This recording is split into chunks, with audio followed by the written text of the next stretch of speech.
Donc l'alimentation joue un rôle bien entendu important pour protéger ses reins.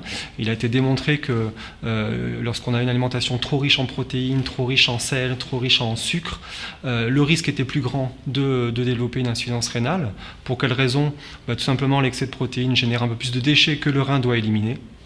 Et de ce fait, pour préserver ses reins au maximum, il convient de réduire un petit peu ses protéines.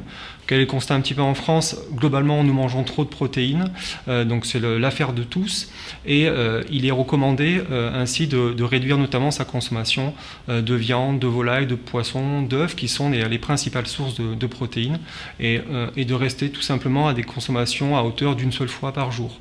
Sur la question du sel, il ne suffit pas uniquement de réduire le sel d'ajout, mais également aussi prendre en compte l'apport de sel qu'on trouve dans tous les produits d'origine industrielle, où l'apport est assez important comparé à l'utilisation du sel qu'on peut avoir pour cuisiner. Donc globalement, les recommandations vont vers une tendance à consommer plus de végétaux, à revenir à des aliments plus naturels pour cuisiner, afin de préserver au maximum ses reins, avec bien entendu une hydratation qui doit rester suffisante.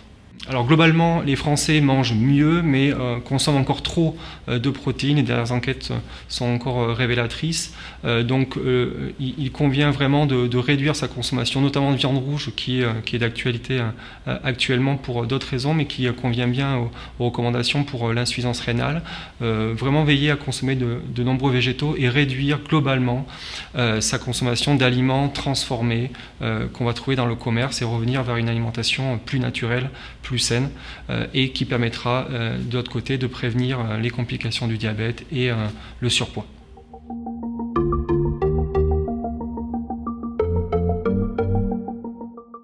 Le diabète est souvent associé également à une insuffisance, en tout cas peut provoquer une insuffisance rénale, et donc il conviendra également aussi au niveau alimentaire de modérer ses apports en sucre, et également de prévenir le surpoids. C'est en cela que la recommandation de manger plus de végétaux qui sont globalement moins caloriques et moins sucrés que les produits d'origine industrielle qui sont largement consommés, permet également de rééquilibrer ses glycémies et prévenir des complications liées à ce diabète qui quand même représente encore une fois un quart des insuffisances rénales en France.